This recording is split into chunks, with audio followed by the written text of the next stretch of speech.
lahan, bukan tanah. Bukan tanah setor, Pak. Bukan tanah, Pak. Kita perhatikan, Pak, sebelah kiri Bapak, ya. Yang lahan yang kita injak sekarang ini adalah lahan reklamasi bekas tambang batu bara. Terakhir dilakukan reklamasi itu tahun 2001. Nah, ya. Nah, kita bisa lihat ini hasil foto udara yang diambil di tahun 2004. Nah, ini kita berada posisi di sini, Pak. Nah, ini cekungan, nanti kita lihat nanti danau, cekungan tambang yang terisi air. Ini kita diskusi di sana. Nah, warnanya berubah setelah tahun 2018. Yang ini dilakukan penghijauan dengan tanaman tanam akasia sengon. Sementara yang di lokasi kita berada, ini kita lakukan revegetasi dengan tanaman budidaya buah-buahan. Nah, ini foto udara di tahun 2002 yang bisa Bapak lihat perkembangannya. Bapak bisa lihat di Google Map, silakan ketik kebun buah kandi. Ya, oke. Pandangan Bapak ke arah jambu biji, ini kita lihat foto ini ya Pak. Jambu biji dulunya kondisi sebelum penanaman itu seperti yang Bapak lihat. Tanah gersang ada sudah ditumbuhi beberapa rumput, tapi beberapa lokasi yang sama sekali nggak bisa ditanami atau nggak bisa ditumbuhi rumput itu tererosi dengan berat. Alur-alur erosi terbentuk. Nah, selanjutnya kami lakukan pembersihan lahan dan penggantian lubang tanam, dan untuk pertama kali kami menanam sirsak. Nah, dulunya jambu biji ini sirsak dulunya Pak. Nah, 3 tahun kami tidak bisa mempertahankan, kami ganti dengan jambu biji. Nanti kita diskusikan tanaman apa saja yang adaptif di lahan bekas tambang. Selanjutnya sebelah sini Pak. Foto ini pandangan Bapak ke arah lengkeng Pak. Nah, ke arah lengkeng itu, ini persis posisinya. Ada beberapa rumput yang tumbuh, tapi sebagian besar tidak bisa tumbuh. Nah, ini vegetasi awalnya. Selanjutnya kami lakukan penggalian lubang tanam, nanti kita diskusikan. Nah, kita tanam pertama kalinya itu lengkeng dengan elekropingnya itu pepaya. Pepaya waktu itu varietas Calina. Ya. Jadi kita melakukan penanaman tumpang sari antara lengkeng dan pepaya. Oke, kita jalan lagi Pak. Kita lihat yang terlagi ke bawah. Nah, tapi di tahun 2001 Sungai Ombilin, sungai besar yang sebelah kiri itu menjebol tanggul batu. Akhirnya dalam waktu 2,5 jam cekungan ini penuh menjadi danau. Makanya disebut danau kecelakaan. Nambah lagi, kenapa disebut danau kecelakaan? Kejadiannya malam. Akhirnya eskavator, dozer dan truk HB yang banyak besar masih tenggelam. Kalau Bapak mau ngambil batunya dari sini juga boleh. Oke, jadi ini danau kecelakaan aslinya merupakan cekungan bekas tambang batu bara.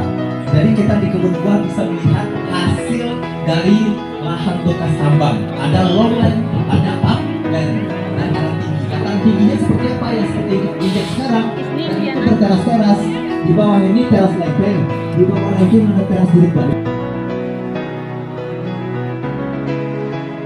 Budidaya lebah tanpa sengat ini bukan hanya di ladang, bukan hanya di hutan, tapi bisa di depan rumahmu.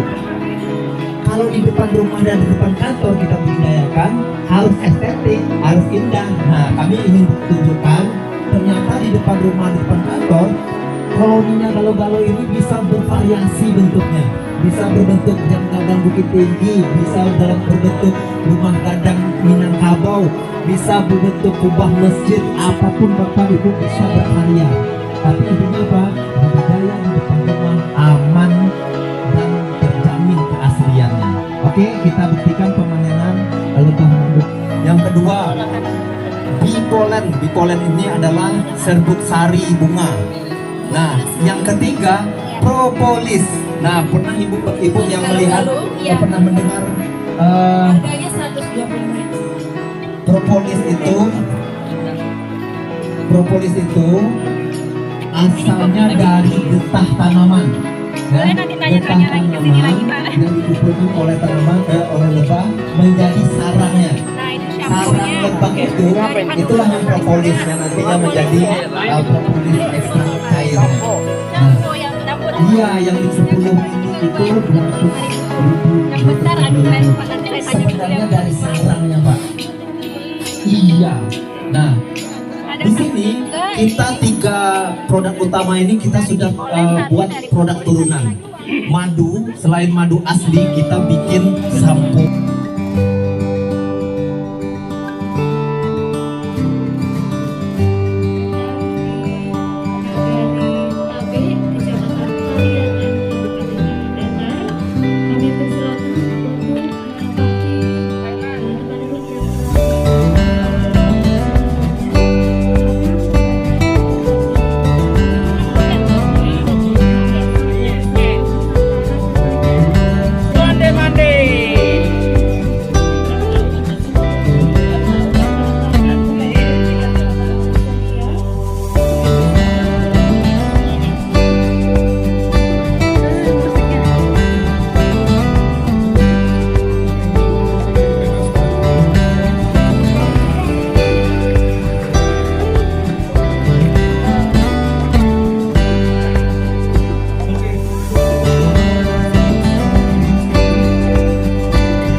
Terkait dengan teknologi padi salibu yang akan dijelaskan di salah satu ruang yang akan ditunjukkan oleh perwakilan dari panitia. Iya, betul sekali. Udah ready, jadi silakan kepada rombongan dari petani ASEAN dan juga dari Jepang dan Amerika Serikat untuk perwakilan silakan menuju aula SDN 03 Tantulo, tepatnya di Nagari Tabe, dan tempat ini dapat kami sampaikan bernama Balai Sari. Silakan untuk memasuki kediaman Balai Sari dan menaiki Balai Sari ini dan duduk di tempat duduk yang telah disiapkan oleh seluruh panitia.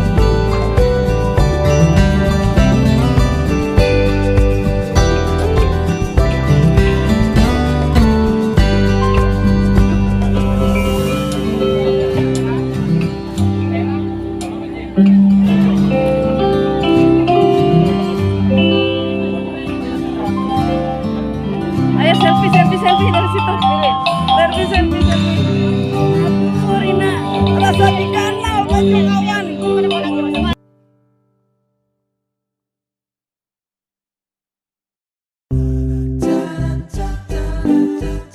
Yang akan melakukan tari indah. Selamat menyaksikan.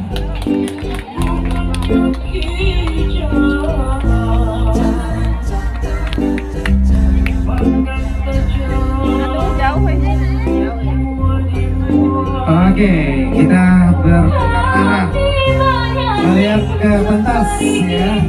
Medan depannya.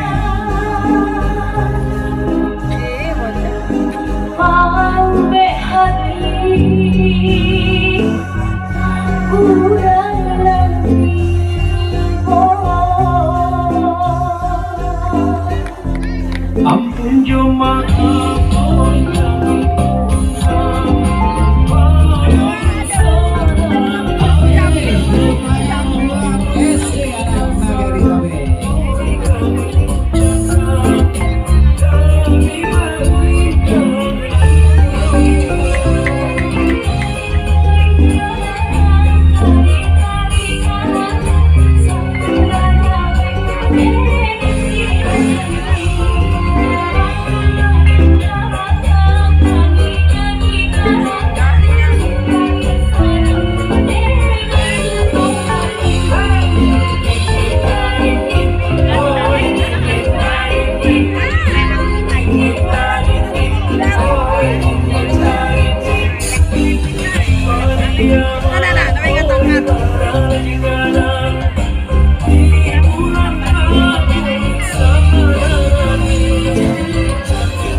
sekaligus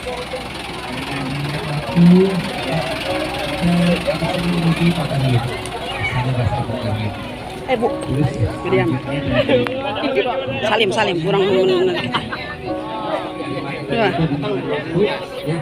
kita segera memasuki tenda. Ke tenda aja dulu, kita ke tenda.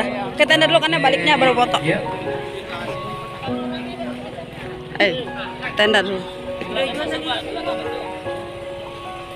Tadi sudah buat sama lah di sana tulisannya tadi banding gitu ya. Tapi bawahnya lain lagi. Nah, tadi kebun buah. Oh, Nagari. Masuk situ gitu.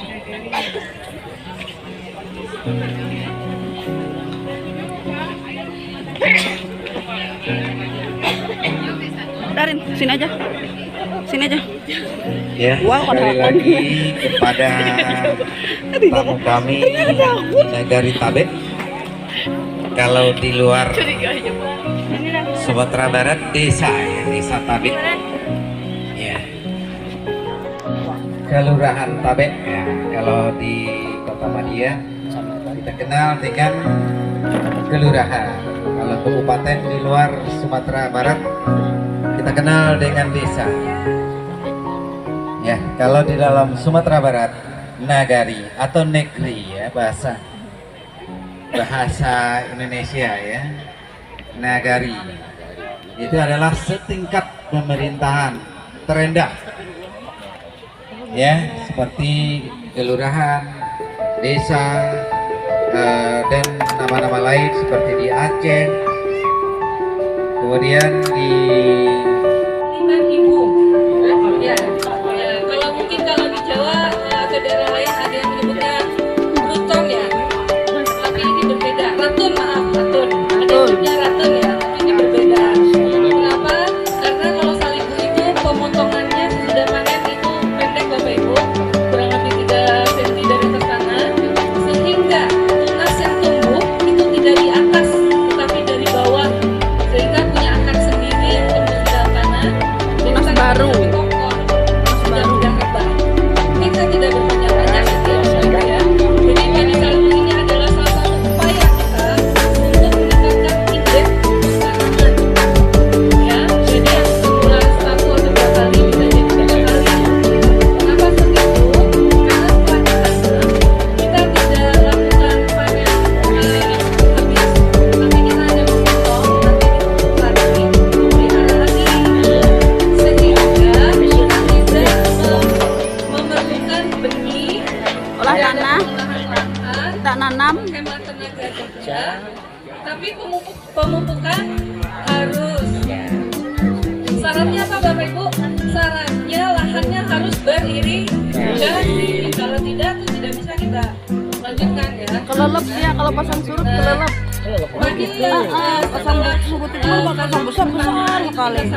Kelelep dia. itu bisa kita panen lagi nanti sampai 3 kali Bapak Ibu, dengan umur yang lebih singkat dibanding tanam awal, karena kita tidak menyamai kan, memelihara aja. Mungkin secara teknis nanti akan lebih dijelaskan lebih detail oleh penyuluh kami Ibu Widya. Mana Ibu Widya ya? Tapi dulu. Iya maaf. Oleh Ibu Widya. Saya sedikit mengantarkan saja ya Bapak Ibu ya, karena Bapak Ibu sangat padat kan. Mohon maaf apabila dalam pelayanan kami kurang memuaskan ya Bapak Ibu ya. Nah, dengan teknologi salibu ini, masalah itu bisa terpecahkan. Di Nagari Tabe, kurang lebih pada tahun 2004 terjadi serangan hama tikus yang cukup parah pada hamparan tanaman padi kelompok wanita tani flamboyan. Di sini ada ibunya, Ibu Emi Wati. Ada di sini Bapak, Ibu, mana Bu Emi? Ada Ibu Emi. Itu di ujung sana Bapak Ibu. Ibu ini merupakan salah satu pelopor padi salibu berkembang di Nagari Tabe, sehingga 60%-nya terancam gagal panen. Nah, Bu Emi dan bersama KWT Flamboyan mencoba membersihkan dengan cara dipotong menggunakan sapi dulu Pak, belum ada penelitian harus pakai mesin potong rumput, harus kayak gini, harus ini, harus ini, gitu belum. Jadi dan dilakukan pemupukan, pemeliharaan, hasilnya cukup baik dan mulai dicoba. Nah, pada tahun 2011 kalau tidak salah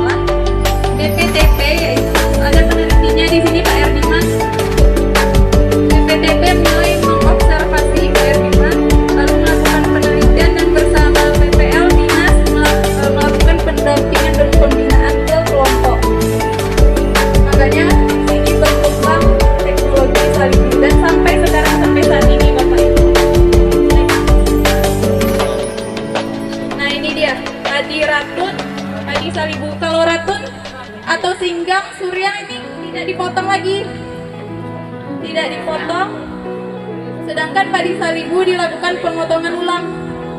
Tunas baru yang dipelihara. Melihara tunas baru.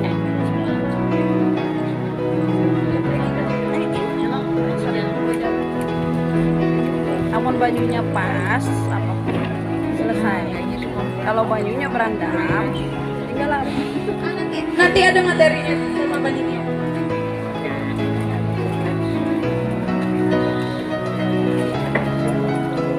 Nah, dia bilang suryang punya. Nanti ada ikannya. Ini produksi rendah, panen tidak serempak. Yang suryang tadi salibu lama, ratun, suryang, singgang. Nah, teknologi salibu, teknologinya Bapak Ibu, kita dari PPTP dibikin, produksinya tinggi, panennya serempak, tidak perlu lagi menyemai benih, tidak perlu lagi mengolah lahan, tidak perlu lagi upah menanam padi, tidak perlu membajak sawah, tapi hasilnya tinggi, hampir sama dengan induknya, bahkan lebih, dan panennya serempak.